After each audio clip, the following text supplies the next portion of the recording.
Tu souhaites transformer ton CV en CV américain ou canadien, alors cette vidéo est faite pour toi. Aujourd'hui, je vais te donner 5 conseils qui vont te permettre de changer ton CV pour l'adapter au mode américain et canadien. Je dis américain et canadien parce que les deux sont très rapprochés. Certes, il y arrive qu'il y ait quelques différences entre les deux modèles, mais dans l'ensemble, c'est pas mal différent de celui qu'on trouve en France. Alors, c'est parti. Si tu aimes ce genre de vidéo, mets un pouce en l'air, comme ça j'en ferai d'autres peut-être plus détaillées, ou peut-être si vous voulez un type de CV en particulier, dis-moi tout ça en commentaire. J'ai aussi fait une vidéo sur comment trouver un job au Canada, alors si ça t'intéresse, je le mets dans le petit quelque part dans la vidéo par ici pour que tu puisses aller la voir. Premièrement, dans un CV à l'américaine, il n'y a pas de photo. On ne met absolument aucune photo, on met seulement le nom de la personne, on ne met pas non plus l'âge, on ne met pas le sexe, on met seulement nom et prénom de la personne. Et d'ailleurs en fait au Canada on met d'abord le prénom et après le nom de famille. En France je sais que les noms de famille on les met en majuscule,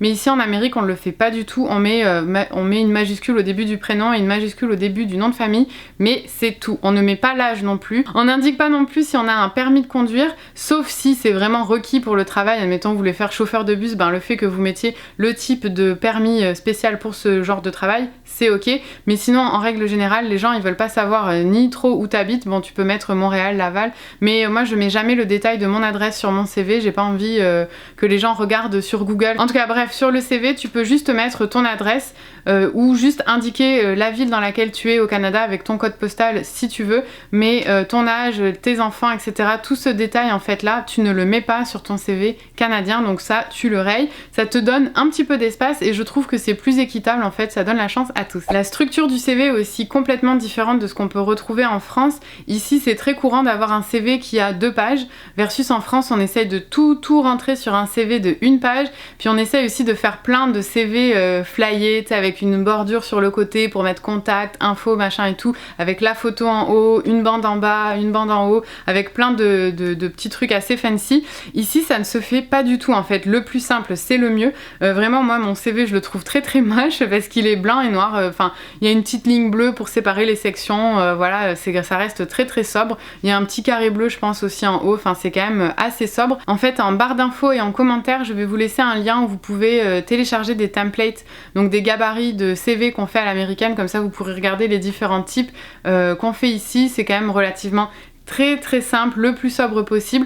Bon, peut-être si vous êtes dans le marketing ou la communication, peut-être vous pouvez vous permettre une folie supplémentaire, mais généralement ici ça se fait pas. Je vais vous mettre aussi des images pour que vous puissiez voir de quoi je parle. Donc en fait en haut du CV on a souvent donc le nom et les coordonnées de la personne, donc le téléphone, le courriel auquel la personne est rejoignable. Ensuite de ça on met souvent soit le titre du poste ou le titre de ce qu'on pense être, c'est-à-dire si admettons t'appliques sur un poste, je sais pas, de conseiller financier, ben en haut du CV tu vas mettre conseiller financier. Et ensuite souvent on a une section profil en fait dans nos CV à l'américaine, où là en fait tu vas mettre ton pitch de vente et c'est là où généralement les recruteurs vont lire juste ça. Donc tu mets vraiment ta phrase d'impact en haut. Donc il y a beaucoup de techniques qu'on peut utiliser pour ça. Je donnerai pas tous les détails aujourd'hui dans cette vidéo parce que ça risque d'être un peu trop long. Là je vous donne les grandes idées générales pour comment faire son CV. Mais voilà, donc il y a une partie profil en haut où vraiment vous mettez votre savoir-faire, des mots-clés qui sont très importants que vous allez pouvoir retrouver dans les annonces aussi. Donc faire un matching avec ça c'est hyper important. Et après vous avez une section compétences où là clairement en bullet point vous allez mettre toutes vos compétences. Je sais pas moi, vous allez dire que vous avez des capacités relationnelles, que vous êtes capable de travailler sous le stress, que vous êtes capable de gérer plusieurs projets à la fois, que vous parlez plusieurs langues, que vous maîtrisez tel et tel logiciel. Alors faut pas non plus que ça devienne une liste d'épicerie avec plein de points comme ça à la suite des autres.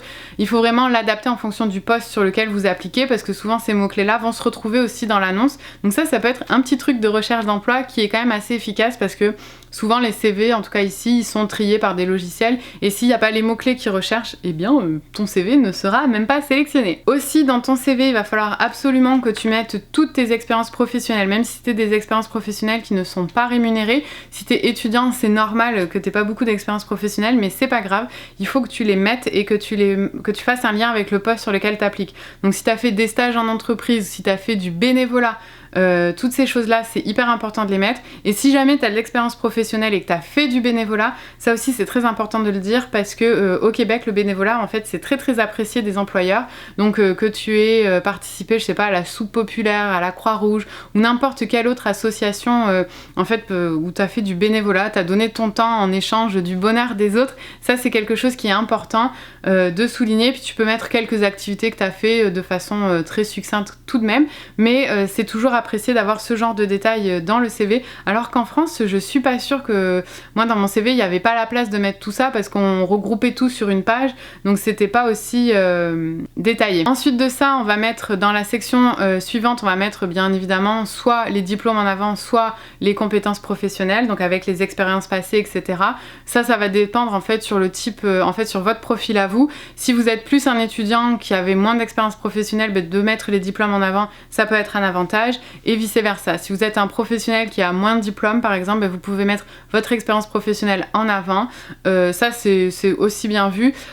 Aussi l'accent sur les diplômes, ça dépend sur le poste sur lequel vous appliquez, mais encore là une fois ça peut varier. Mais dans l'ensemble, voilà comment ça se structure un CV. La partie loisirs, vous pouvez la mettre aussi, mais c'est pas nécessaire en fait. Vous n'êtes pas obligé d'ajouter cette section loisirs, divers, autres expériences professionnelles. Oui, vous pouvez faire un CV de 2 pages, mais il faut que ça reste quand même un CV qui est concis et qui est en lien avec le poste sur lequel vous appliquez. Ça va être vraiment un facteur clé de succès, je vous l'assure. Ça sert à rien de faire un CV standard avec votre liste d'épicerie, de toutes vos expériences professionnelles, de tous vos diplômes, avec toutes vos spécialités, si au final ça correspond pas du tout au poste sur lequel vous appliquez. Ce que je veux dire, c'est que des fois on a des compétences multiples. On peut être par exemple assez bon en marketing et aussi avoir des points forts en communication. Mais là, vous allez adapter votre CV en fonction du poste sur lequel vous appliquez. Si c'est un poste plus marketing, vous allez mettre plus l'accent sur votre CV sur le marketing, et si c'est plus un poste de communication, vous allez mettre plus l'accent sur la communication. Donc ayez plusieurs versions de votre CV. Ça c'est quelque chose qui se fait vraiment beaucoup au Québec. Et si vous le faites pas et que vous êtes au Québec, c'est un très bon conseil qui fonctionne vraiment bien, je vous l'assure. Aussi quelque chose qui peut être très bien d'ajouter sur un CV et qu'on ne fait pas du tout en Europe, c'est tout ce qui est prix, reconnaissance, concours, lauréat, finissant de quelque chose. Si vous avez fait des associations étudiantes aussi, si vous étiez, je sais pas, vice-président d'une association étudiante ou quoi que ce soit, de bien l'indiquer sur votre CV parce que ça donne un cachet supplémentaire. S'ils avaient une bourse aussi. Les bourses, c'est garant de qualité en fait pour l'employeur. Donc ça, c'est très important de l'ajouter aussi sur votre CV. Alors si je récapitule les 5 conseils qui fonctionnent pour transformer votre CV en CV américain ou canadien, c'est premièrement de la photo, du sexe, de l'âge, de l'état matrimonial, tout ça. On enlève tout ça, on met juste le nom au complet avec le téléphone et le courriel, le lieu d'habitation et c'est tout. Ensuite, la structure du CV est complètement différente de la structure qu'on a en Europe. On a une section avec le titre, une section profil, une section compétences, expérience professionnelle, diplôme, lauréat, prix, tout ce que vous avez gagné, le bénévolat que vous avez fait, les associations dans lesquelles vous avez participé, et les loisirs, c'est relativement optionnel. L'allure globale aussi du CV est complètement différente de ce qu'on peut retrouver en France. Le CV ici peut aller jusqu'à 2 pages, alors qu'en France c'est une seule page, et puis c'est très neutre, très sobre, le fond blanc avec des petites lignes et des petits carrés très succinct et très discret sur le CV. Bien important d'adapter son CV à chaque type de poste sur lequel on applique, donc d'avoir plusieurs versions de son CV pour les différents types de compétences ou les différents types de postes qu'on vise. C'est aussi un facteur clé de succès. Toujours important de mettre aussi toutes les expériences, surtout pour les étudiants qui ont eu des expériences professionnelles qui n'ont pas été rémunérées, parce que ça compte quand même dans un CV pour un étudiant, donc ça c'est hyper important. Dernier point aussi à bien se rappeler, tout ce qui est concours, lauréat, prix de reconnaissance, bourse, mention d'exception, vous pouvez le mentionner aussi sur votre CV, c'est un gage de qualité. Si tu veux une vidéo qui est beaucoup plus détaillée sur le CV, quels mots-clés choisir, où je pourrais te prendre un exemple concret d'un CV, eh bien fais-le moi savoir en commentaire, comme ça je verrai s'il y a beaucoup de personnes qui en ont besoin, eh bien je ferai une vidéo à ce propos. Sinon aussi, je te propose, je vais te mettre un petit quiz aussi dans le i ici, donc n'hésite pas à aller cliquer. Je vais te faire un quiz où tu pourras voter en fait si tu souhaites avoir une vidéo plus détaillée sur le sujet des CV ou bien une vidéo en fait sur comment passer une entrevue, parce que c'est vrai qu'aussi les entrevues en France et au Canada c'est complètement différent, donc si tu veux avoir plus de détails là-dessus, eh bien fais-le moi savoir dans le petit sondage juste en haut, comme ça je m'adapterai à vos besoins. Alors merci d'avoir écouté la vidéo jusqu'au bout. Si tu as aimé, like, commente, partage, comme d'habitude, je pense que tu connais la chanson, et sinon on se retrouve très bientôt, ciao.